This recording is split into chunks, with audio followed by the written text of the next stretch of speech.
أما بعد فإن أصدق الحديث كتاب الله وخير الهدي هدي محمد صلى الله عليه وسلم وخير الأمور عوازمها وشر الأمور محدثاتها وكل محدثة بدعة وكل بدعة ضلالة وكل ضلالة في النار. أعوذ بالله من الشيطان الرجيم. بسم الله الرحمن الرحيم. قل هل يستوي الذين يعلمون والذين لا يعلمون. وقال تعالى وما يستوي الأحياء ولا الأموات. آمنت بالله صدق الله مولانا العظيم. وقال النبي صلى الله عليه وسلم إن الله يحب الرجل المحترف أو كما قال عليه الصلاة والسلام. معزز حاضرین، محترم سامعین اور برادران اسلام، اللہ جل جلالہ و منوالہ نے اپنے کلام پاک میں ارشاد فرمایا کہ قل هل يستوي الذين يعلمون والذين لا يعلمون، کہ علم والے اور غیر علم والے، علم والے اور جاہل، یہ دونوں برابر ہو نہیں سکتے۔ قرآن مجید کی سب سے پہلی آیت جو نازل ہوئی ہے، اقرأ بسم ربک الذی خلق خلق الانسان من علق۔ اللہ جل جلالہ و منوالہ نے اپنے کلام پاک کی جو پہلی آیت، جو اپنے محبوب نبی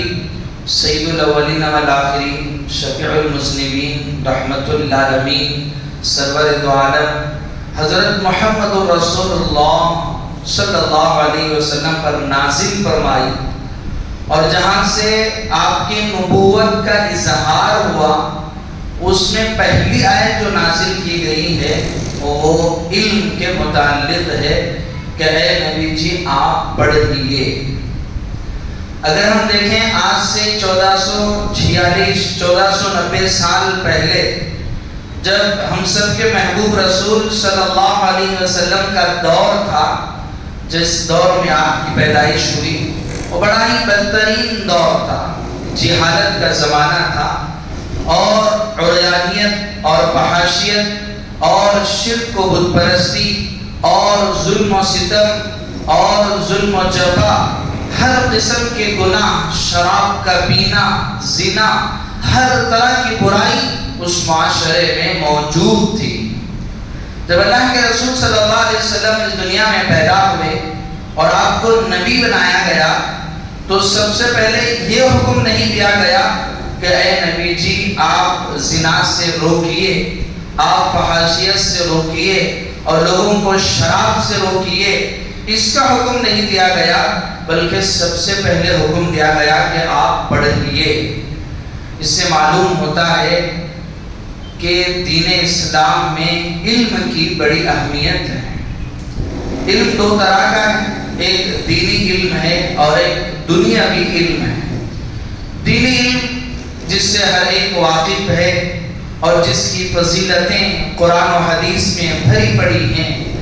کہ دینی علم کا حاصل کرنا، ایک مسئلے کا سیکھ لینا، اللہ کے یہاں 100 رکعت، ایک روایت کے مطابق 200 رکعت نماز پڑھنے سے بھی افضل ہے۔ دین علم کا سیکھنا اور قرآن مجید کی ایک آیت کا پڑھنا اور قرآن مجید کا ایک حرف کا پڑھنا، اور ایک حرف کے پڑھنے پر اللہ 10 نیکیاں عطا فرماتے ہیں۔ یہ دینی علم کی فضیلت ہے جس سے ہر ایک واقف ہے۔ اور ایک ہے دنیاوی علم، جیسے کوئی آدمی دنیاوی علم حاصل کر کے ڈاکٹر بن رہا ہے یا انجینئر بن رہا ہے یا وہ لائر اور وکیل بن رہا ہے، یا اسی طرح وہ معاشرے میں جو چیزیں ضروری ہیں اس کا علم حاصل کر رہا ہے۔ اگر ہم قرآن مجید کو پڑھیں، احادیث کو پڑھیں اور دین اسلام کو اگر سمجھنے کی کوشش کریں تو ہمیں پتہ چلے گا کہ جتنی فضیلت دینی علم کے حاصل کرنے پر ہے اس سے کہیں کم وہ دنیاوی علم کے حاصل کرنے پر بھی دین اسلام میں دی گئی ہے۔ اسی لیے قرآن مجید میں اللہ جل جلالہ و نوالہ نے حکم دیا کہ علم والے اور غیر علم والے دونوں برابر ہو نہیں سکتے۔ آج اگر دنیا میں دیکھیں تو بہت ساری کنٹریز ایسی ہیں جو بالکل بہت چھوٹی سی ہیں، اور جن کی تعداد اگر دیکھا جائے تو ہمارے اس ملک، ہمارے اس کنٹری کے ایک اسٹیٹ جتنی جن کی آبادی ہے، لیکن وہ دنیا پر حکومتیں کر رہے ہیں۔ برطانیہ اور برطانیہ کو اگر دیکھ لیں کہ جس کی آبادی آج سے 4 سال قبل صرف 600 میل کی تھی، یعنی کہ ہمارے اس ملک، ہمارے اس کنٹری کا ایک اسٹیٹ کا جتنا حصہ ہوتا ہے اتنا حصہ اس کنٹری کا ہے، لیکن انہوں نے 200 سال ساری دنیا پر حکومت کی، تعداد کے اعتبار سے بالکل کم تھے۔ اور اسی طرح دیکھا جائے تو دنیا میں جاپان ایک کنٹری ہے جہاں کے علاقے میں وہ پرمانو بم بھی ڈالا گیا تھا، لیکن اگر دیکھا جائے تو آج وہ ٹیکنالوجی میں اور دنیاوی اعتبار سے دیکھا جائے تو دنیا داروں کا کہنا ہے کہ ہم تو وہ 2025 میں جی رہے ہیں، وہ تو 2050 میں جی رہا ہے۔ حالانکہ آبادی کے اعتبار سے کم ہے، لیکن علم کی بنیاد پر، ہنر کی بنیاد پر اور فن کی بنیاد پر وہ اتنی اونچائی پر گئے ہوئے ہیں کہ ساری دنیا سے کئی وہ گناہ ترقی کیے ہوئے ہیں۔ اور حدیث میں آ کر ہے اللہ کے رسول صلی اللہ علیہ وسلم نے ارشاد فرمایا ان اللہ یحب الرجل المحترف، اللہ تعالیٰ ہنر مند آدمی کو پسند کرتے ہیں۔ جس طرح حدیث میں آ کر ہے کہ اللہ عالم سے محبت کرتے ہیں، اللہ حافظ قرآن سے محبت کرتے ہیں، اور اللہ وہ دینی علم کے حاصل کرنے والے سے محبت کرتے ہیں، اور فرشتے ان کے لیے پر بچھاتے ہیں، سمندر کی مچھلیاں ان کے لیے مغفرت کی دعا کرتی ہے۔ اسی طرح اللہ کے رسول نے فرمایا کہ ایک ہنر مند آدمی ہے، کسی کے پاس وہ بڑی وہ لکڑی کا ہنر ہے کہ جس کے ذریعے سے وہ فرنیچر بنا رہا ہے، صوفہ بنا رہا ہے، پلنگ بنا رہا ہے یا کوئی اور چیز بنا رہا ہے، اور کسی کے پاس اللہ نے یہ ہنر دیا ہے کہ وہ گاڑی بنا رہا ہے، اور کسی کے پاس اللہ نے یہ ہنر دیا ہوا ہے کہ وہ مکان بنا رہا ہے، اور اللہ تعالیٰ نے کسی کے اندر یہ ہنر دیا ہوا ہے کہ وہ لوگوں کے لیے راحت کا کام کر رہا ہے۔ تو جس طرح ایک نماز کے پڑھنے والے سے اللہ محبت کرتے ہیں، پسند کرتے ہیں، اور جس طرح اللہ ایک روزے کے رکھنے والے سے محبت کرتے ہیں، اسی طرح ایک آدمی اپنے ہنر سے کچھ کما رہا ہے اور محنت کر رہا ہے تو اللہ اسے بھی پسند اور محبت کرتے ہیں۔ صبح ہوئی تو بازار گیا، اپنے ہنر کے ذریعے سے کچھ چیز کو بنا کر اس نے بیچا، اور اس کی نیت یہ تھی کہ میں تاکہ اس کے ذریعے سے اپنے خاندان کو، اپنے گھر والوں کی بھی پرورش کر سکوں، تو اللہ کے یہاں اس پر بھی اسے اجر ملے گا۔ تو یہ ہنر اور علم کی فضیلت دین اسلام میں بہت اہمیت کے حامل ہے۔ اللہ کے رسول صلی اللہ علیہ وسلم نے قرآن مجید میں ارشاد فرمایا الرجل القوی، اللہ تعالیٰ کو وہ جو طاقت مند آدمی ہے وہ اللہ تعالیٰ کو پسند ہے کمزور آدمی سے۔ علماء نے اس کے 2 مطلب لکھے ہیں، ایک ہے ظاہری طور پر، ایک آدمی اپنی صحت کا خیال نہیں کرتا اور نہ ہی وہ اپنی طبیعت کا خیال کرتا ہے، بس اندھا دھن کسی دنیاوی بھی چیزوں میں لگا ہوا ہے، نہ صحت کی اس کو فکر ہے اور نہ اس کے وقت کی فکر ہے۔ بمقابل اس کے وہ آدمی ہے جو اپنی صحت کی حفاظت کر رہا ہے، اپنے جسم کی حفاظت کر رہا ہے، اللہ کو یہ بندہ پسند ہے۔ چونکہ اللہ نے خود قرآن میں ارشاد فرمایا وَلَا تُلْقُوا بِأَيْدِيكُمْ إِلَى التَّهْلُكَةِ، کہ تم اپنے آپ کو ہلاکت میں مت ڈالو، یہ جان یہ مال سب اللہ کی امانت ہے، اس کی حفاظت کرنا ضروری ہے۔ آدمی اپنی صحت اس لیے بنا رہا ہے تاکہ میں اللہ کی اس امانت کو بچا کر لے جا سکوں، تو اس کے صحت بنانے پر بھی اللہ کے یہاں اسے ثواب ملے گا۔ ایک تو یہ مطلب ہے۔ دوسرا مطلب علماء نے لکھا ہے کہ ایک ایمان والا اور ایک مسلمان وہ اپنے آپ کو مضبوط بنائے، صرف صحت کے اعتبار سے نہیں بلکہ مال کے اعتبار سے بھی مضبوط بنائے، اپنے وہ اثر اور رسوخ کے اعتبار سے بھی وہ اپنے آپ کو مضبوط بنائے، اور اپنے عہدے کے اعتبار سے بھی وہ اپنے آپ کو مضبوط بنائے۔ ہر فیلڈ میں مسلمان وہ اپنے آپ کو مضبوط بنائے، اور جب ایک مسلمان اپنے آپ کو مضبوط کرے گا تو پھر اس کی وجہ سے مسلمان قوم مضبوط ہوگی، ہر اعتبار سے، انسان مال کے اعتبار سے ہو، عہدے کے اعتبار سے ہو، اور علم کے اعتبار سے ہو، ہنر کے اعتبار سے ہو، فن کے اعتبار سے ہو، تجارت کے اعتبار سے ہو، بزنس کے اعتبار سے ہو، ہر اعتبار سے وہ مسلمان کو چاہیے کہ وہ اپنے آپ کو مضبوط کرے۔ ایسا ایمان والا اللہ تعالیٰ کو پسند ہے،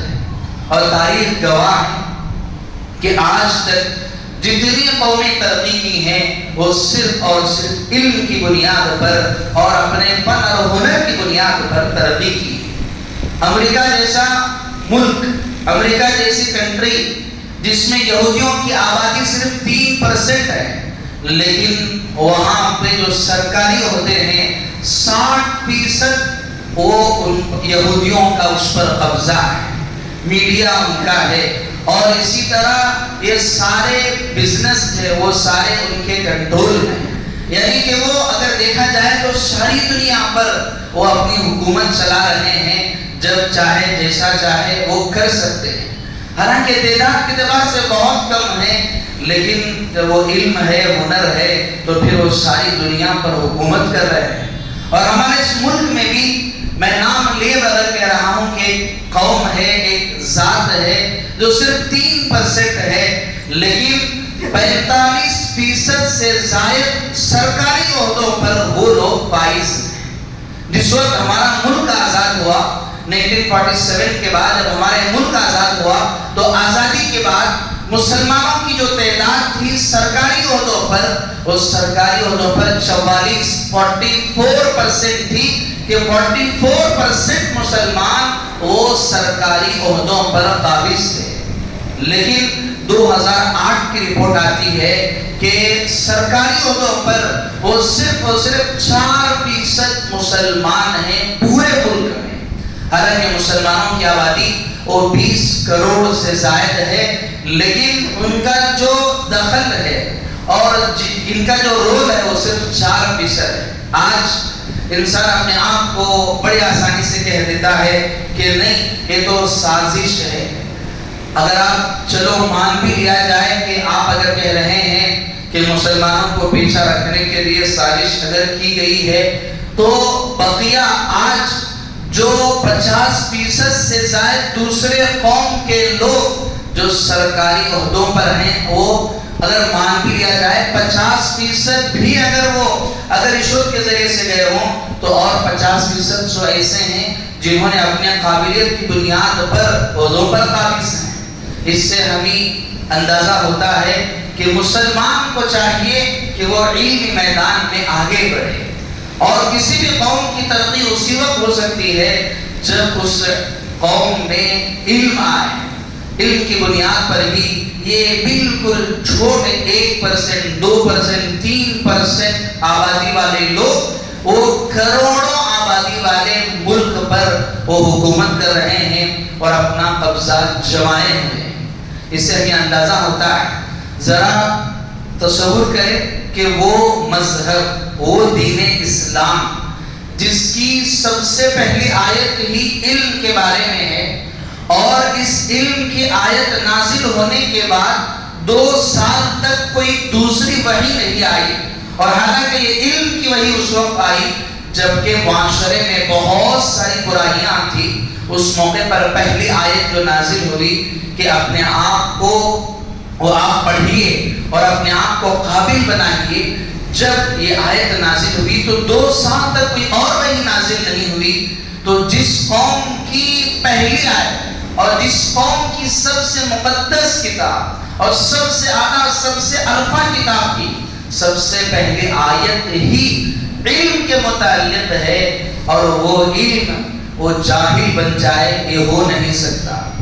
اور وہ قوم ان پڑھ بن جائے تو یہ ممکن نہیں. یہ کیسے ہو سکتا ہے کہ جس مذہب کی بنیاد ہی تعلیم پر ہو اور وہی تعلیم سے پیچھے ہٹ جائے. آج اگر دیکھا جائے جتنے بھی رپورٹس ہیں اس میں اگر دیکھا جائے تو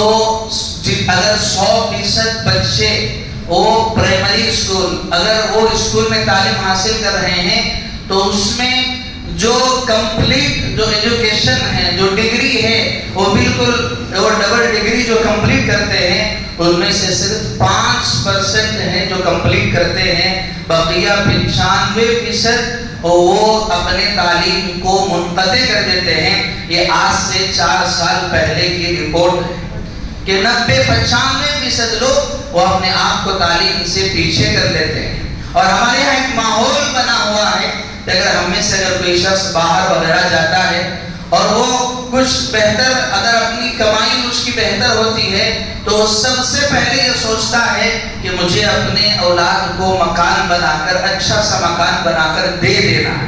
بھلے اس کی تعلیم اچھی ہو یا نہ ہو لیکن وہ اس بات کی فکر کرتا ہے کہ وہ اس کے لیے مکان اور اس کے لیے سہولتیں اچھے کر کے چلے جاؤ. اگر دین اسلام اور حضرت محمد رسول اللہ صلی اللہ علیہ وسلم کی اگر ہم زندگی کو دیکھیں تو ہمیں پتا چلے گا کہ اللہ کے رسول نے علم کی کتنی اہمیت بیان فرمائی ہے. جب غزوہ بدر پیش آیا جو اسلام کا سب سے پہلا معرکہ ہے, غزوہ بدر میں مسلمانوں کو پتا ہوئی اور 70 بڑے بڑے سردار ان کے قتل کر دیے گئے اور کئی لوگ قیدی بنا کر وہ مسلمانوں کے پاس لائے گئے. اور قیدی جب بن کر آتے ہیں تو اگر ان کو رہا کرنا ہے تو اس کا مسئلہ یہ تھا کہ اس کا فدیہ لیا جائے. یعنی کہ آپ کو اگر ہمیں رہا کرنا ہے یعنی کہ ہم نے آپ کو جیل میں ڈال کر رکھا ہے, اگر تمہیں اس سے اگر باہر نکلنا ہے تو اس کے لیے تمہیں اس کا فدیہ اور اس کی رقم اور اس کی اماؤنٹ اور اس کا پیسہ ادا کرو اور پھر تم اپنے آپ کو آزاد کروا سکتے ہو.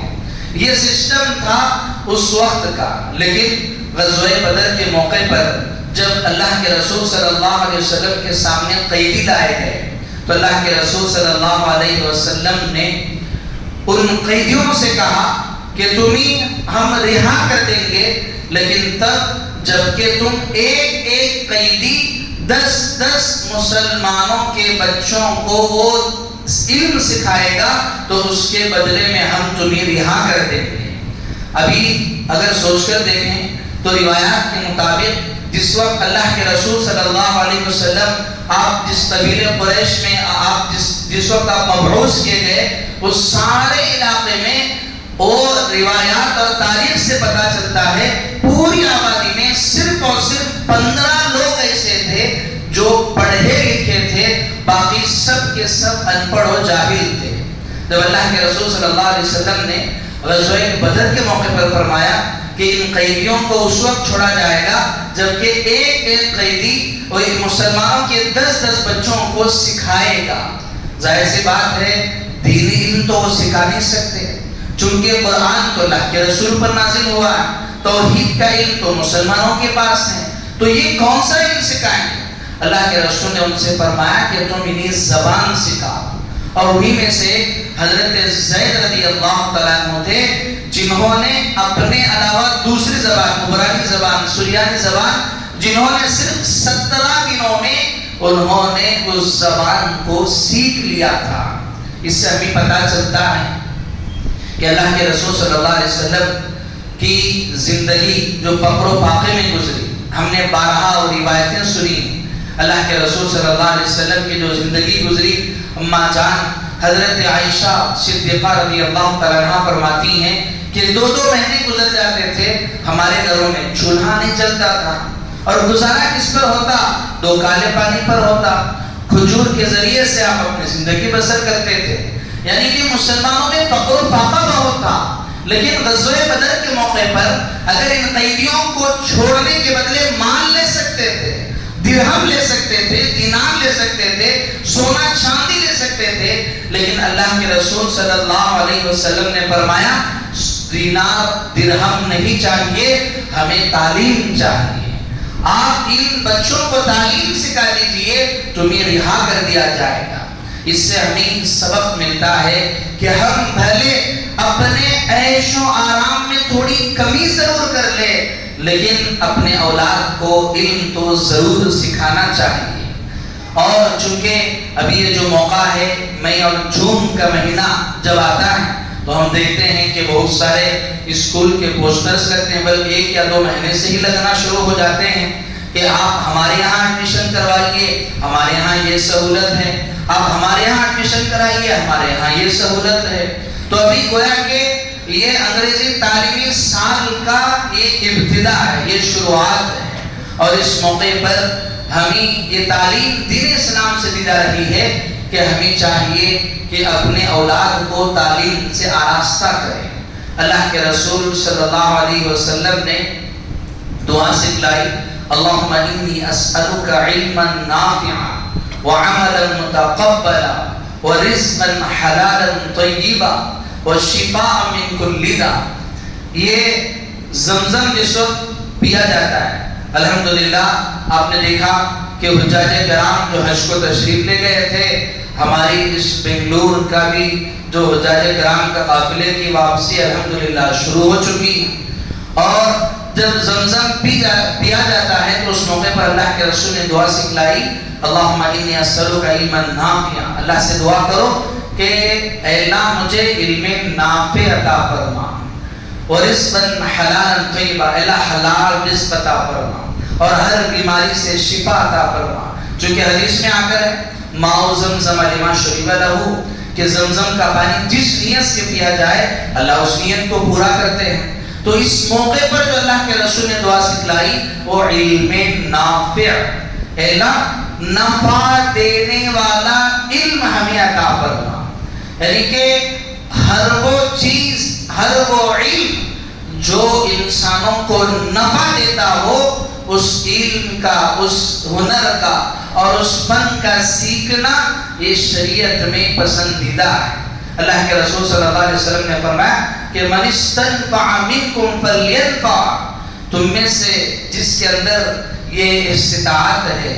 اور اس کے اندر یہ قدرت ہے کہ وہ لوگوں کو نفع پہنچا سکے، تو اس کو چاہیے کہ ضرور وہ لوگوں کو نفع پہنچائے اپنے ہنر کے ذریعے۔ ایک آدمی انجینئر ہے تو اس کو چاہیے کہ وہ اپنی بہتر سے بہتر انجینئرنگ دے لوگوں کو۔ اللہ کے رسول صلی اللہ علیہ وسلم کے بیٹے حضرت ابراہیم کا انتقال ہو گیا، جب حضرت ابراہیم کا انتقال ہوا تو جب قبر میں تدفین کے لیے لے کر گئے تو دیکھا کہ قبر میں 2 سوراخ ہیں۔ اللہ کے رسول نے فرمایا کہ جب قبر بھی اگر کھودو اس کو اچھی طرح سے کھودو، اور اس کی بھی تعلیم دی۔ ظاہر سی بات ہے جب ایک مردہ انسان جس کو قبر میں دفن کیا جا رہا ہے اس کے لیے تعلیم دی جا رہی ہے کہ اس کے لیے بھی مکان اچھا بناؤ، تو ظاہر سی بات ہے جو زندہ انسان اگر مکان میں رہ رہا ہے، کسی گھر میں رہ رہا ہے، تو اس مکان کو بھی اچھا بنانا چاہیے، اور اس میں نیت اچھی ہے تو اللہ کے یہاں اسے ثواب بھی ملے گا۔ اور اسی طرح حدیث میں آ کر ہے کہ جب جانور کو ذبح کیا جائے تو جانور کو ذبح کرتے وقت چاقو اچھے سے تیز کر کے ذبح کرو، کیوں؟ تاکہ ذبح کرنے کا جو عمل ہے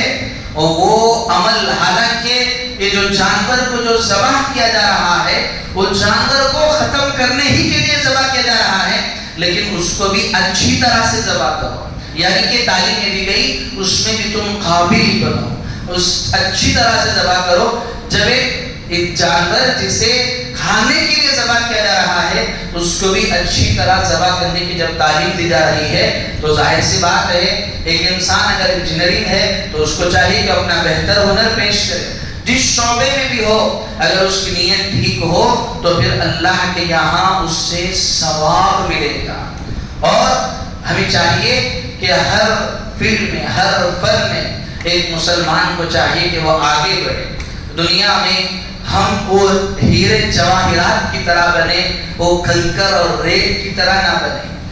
دنیا میں 2 طرح کے پتھر ہیں، ایک پتھر وہ ہے جس کی تعداد بہت زیادہ ہے، ہم اس کے پر چلتے بھی ہیں تو اس کے پر پیر رکھ کے چلتے ہیں، اس کی مثال ریت اور ذرات کسی ہے، اس کے پر انسان چلتا ہے، کسی کو اس کی فکر نہیں ہوتی کہ کس پر کو کون اس پر پاؤں پیر رکھ رہا ہے، اور اس کی کوئی قدر نہیں ہوتی۔ ایک پتھر وہ ہوتا ہے جسے ہیرے جواہرات کہے جاتے ہیں، تعداد اگرچہ کہ کم ہوتی ہے لیکن اس کی قیمت بہت زیادہ ہوتی ہے۔ آج ہم جس ملک میں رہ رہے ہیں، ہم یہ رونا روتے ہیں کہ ہم تو صرف 20% ہے اور وہ 80% ہیں، وہ ہمارے سے بہت آگے ہیں۔ اگر ذرا سوچ کر دیکھیں، ایک آدمی 80% ہے اور ایک آدمی 20% ہے، 20% والے آدمی کو اگر 80% والے کا مقابلہ کرنا ہے تو پھر اسے 80% والے جتنی محنت کر رہے ہیں اس سے کہیں زیادہ اس کو محنت کرنا چاہیے۔ جس طرح لوگوں نے محنت کی تو 3% ہیں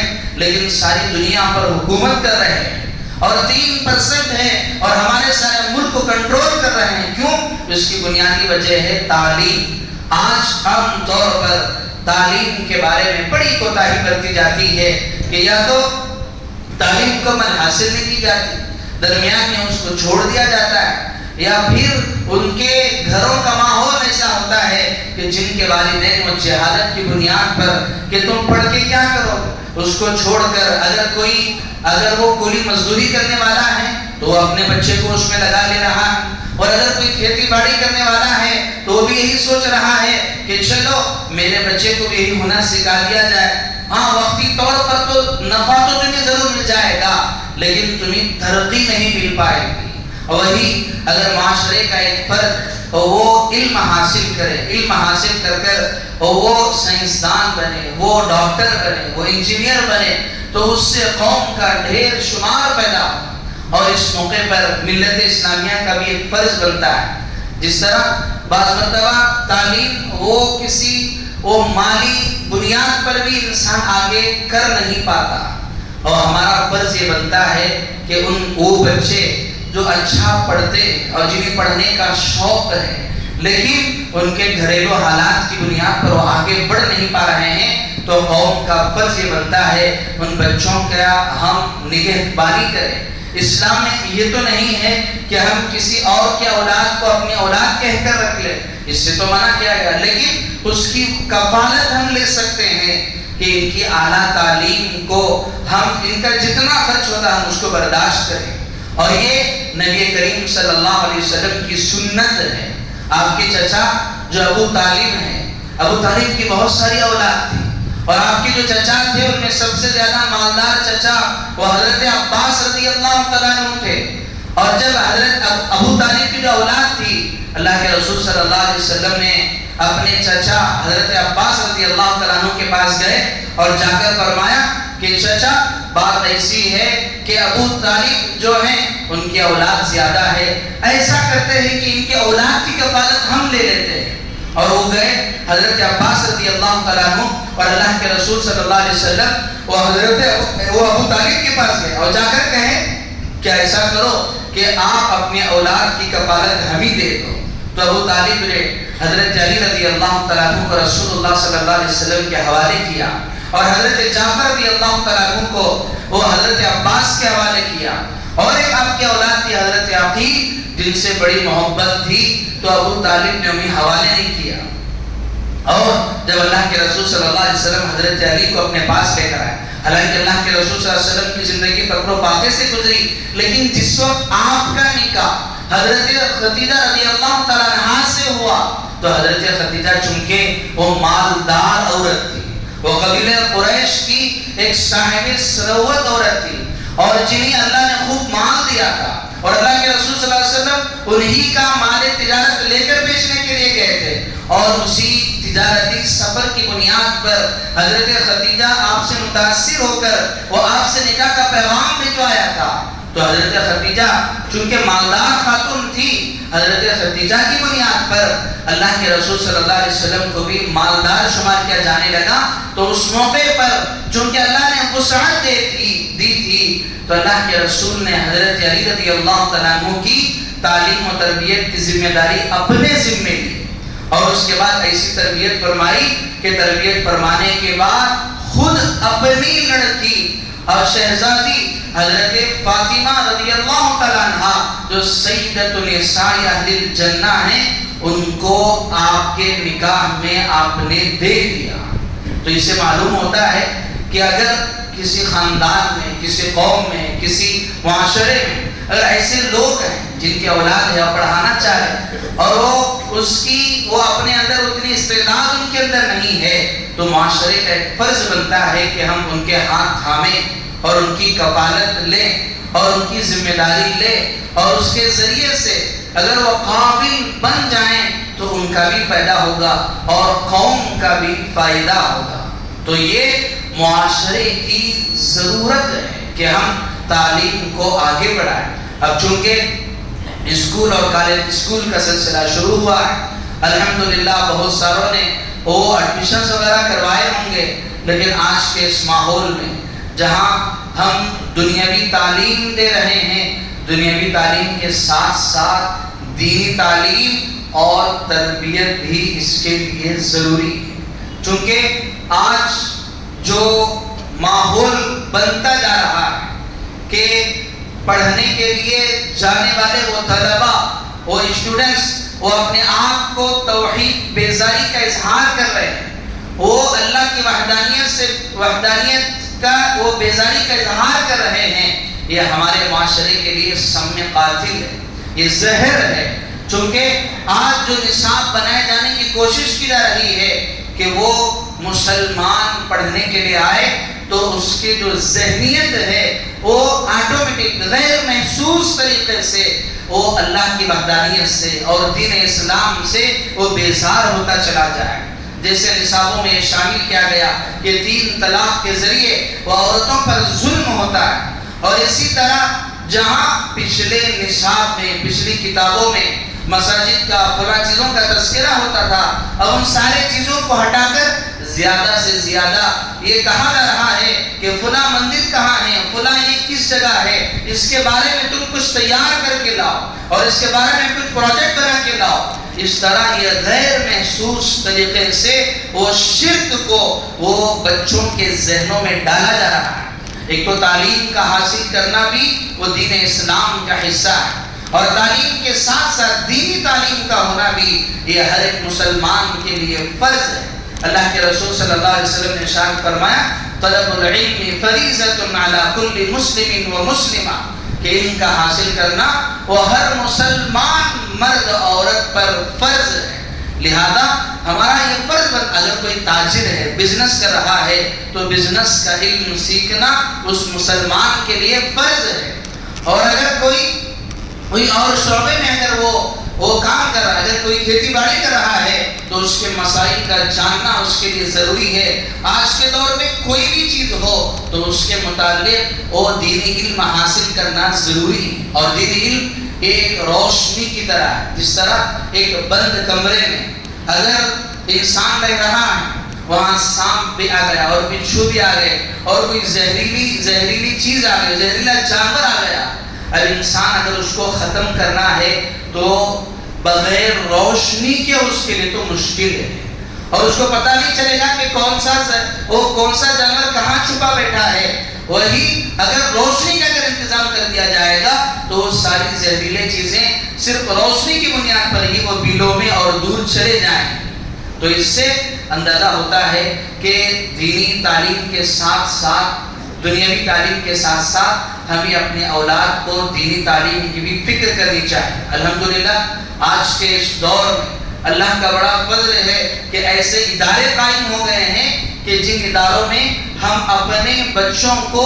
دنیاوی تعلیم کے ساتھ ساتھ دینی تعلیم بھی دے سکتے ہیں۔ آپ کا بچہ وہ فرسٹ اسٹینڈرڈ میں جا کے تیسری کلاس سے لے کر وہ 10ویں کلاس تک کے جانے سے پہلے تک آپ کا بچہ حافظ قرآن بن کر نکل سکتا ہے، اور آپ کا بچہ بہت سارے دینی مسائل کا علم حاصل کر کے وہ نکل سکتا ہے۔ تو لہذا ہمارا ایک فرض بنتا ہے کہ ہم اپنی اولاد کو سب سے پہلے تو تعلیم سے پیچھے نہ رکھیں، اور جب تعلیم ہم دے رہے ہیں تو ساتھ میں جو اس کا جو سائیڈ ایفیکٹ، جو نقصان دینے والی چیزیں ہیں، اس سے اپنے آپ کو بچانے کے لیے ہم دینی تعلیم سے بھی اپنے اولاد کو آراستہ و پیراستہ کریں۔ میرے عزیزوں، یہ وقت کی اہم ضرورت ہے۔ کوئی بھی قوم، کوئی بھی معاشرہ وہ بغیر علم کے آگے نہیں بڑھ سکتا، اور علم کی کوئی عمر نہیں ہوتی۔ العلم من المہد الی اللحد وہ ماں کے گود سے لے کر قبر کے گود تک وہ علم کو حاصل کیا جا سکتا ہے۔ جس طرح کمپنی